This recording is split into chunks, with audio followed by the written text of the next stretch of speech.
the minute it happened, the minute I heard it on the news, I turned to my partner and I said, I have to go. I've just had this long, inexplicable love for Japan and sort of Asian things in general. I've been there many times. I first went in 1968 when women still wore kimono and geita out on the streets, when all the little wooden houses were still little wooden houses. And it's changed a lot, but there's the sort of basic essence of the culture is still there. And it's so evident in how they responded to this horrible disaster. So I spent 3 months there. I went 3 different times. I went in June because I wanted to let people kind of settle down from the shock of what they had just experienced. I'm not a journalist. And then I went again in September when there was a terrible typhoon. And then I went in December when it began snowing, just about like tonight here. Matsuo Basho, the great 17th century Japanese poet, said, "The person in mourning is a slave to sorrow." I didn't meet anybody in Japan in those 3 months who was a slave to sorrow.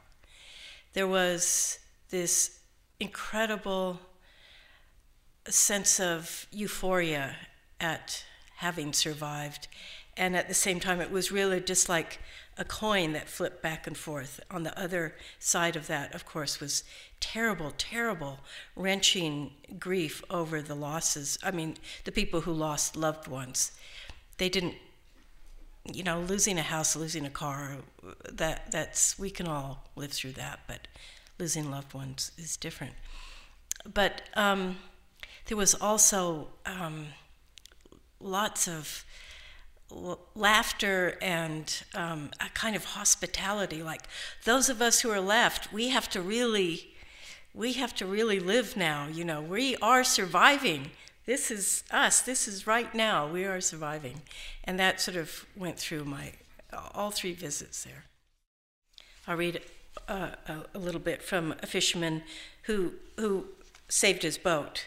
So the trick it wasn't a trick, it was if you were close enough to the harbor by chance and not stuck in traffic somewhere or not visiting somewhere, and your boat was fueled up and you got there in time, you could jump aboard and go out and ride up over these incoming towers of water and hope that you made it.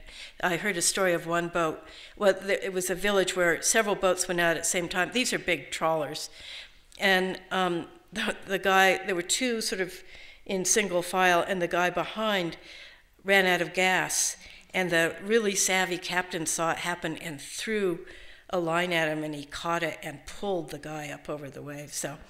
But other people, he said in that same moment, he saw other boats just flip backwards and disappear.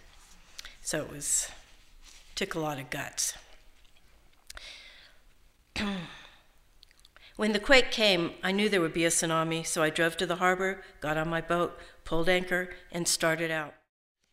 One of the wonderful things that happened was that I ended up with a translator, a young woman, 26-year-old, half New Zealander, half Japanese, and who at the last minute remembered that she couldn't drive and we didn't have a car. And so she said, "Don't worry, I'll tweet somebody into existence." It's really great to have young people on your side. And lo and behold, the next day, Abe-san showed up. Okay, so here's the thing. The word, there's a long tradition in Japan of, they're called Nikki no Michi, which means Nikki, the word Nikki, means diary. No, Michi means path. It can be just the road and also means the Buddhist path.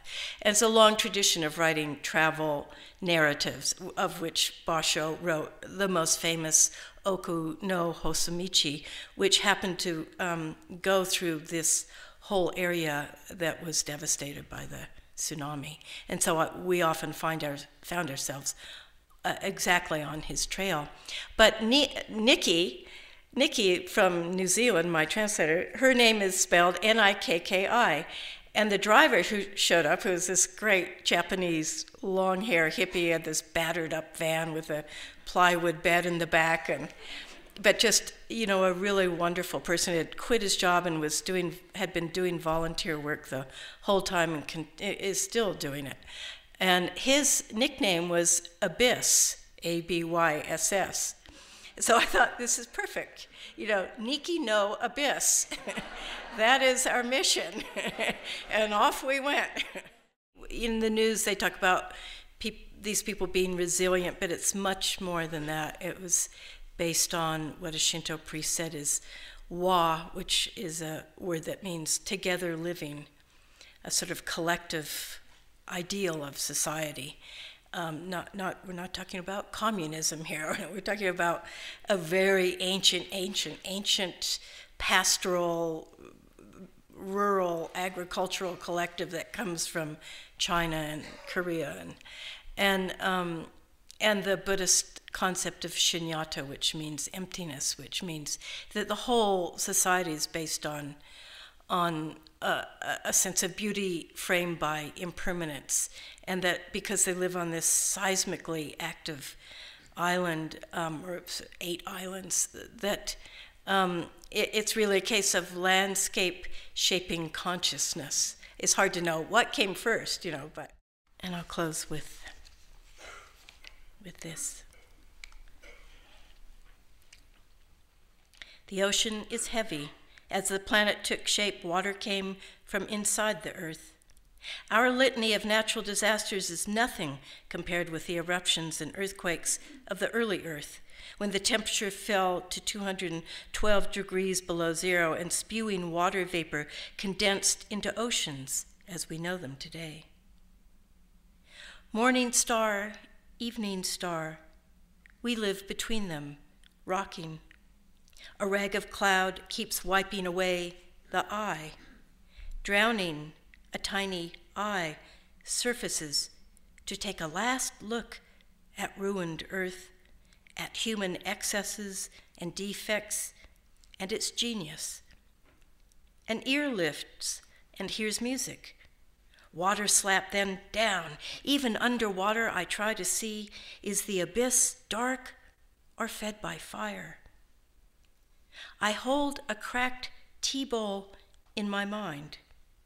It is lopsided, beautiful, spilling.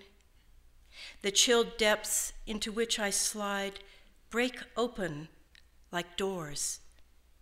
Abe-san says, you have to be alive to die. Thank you.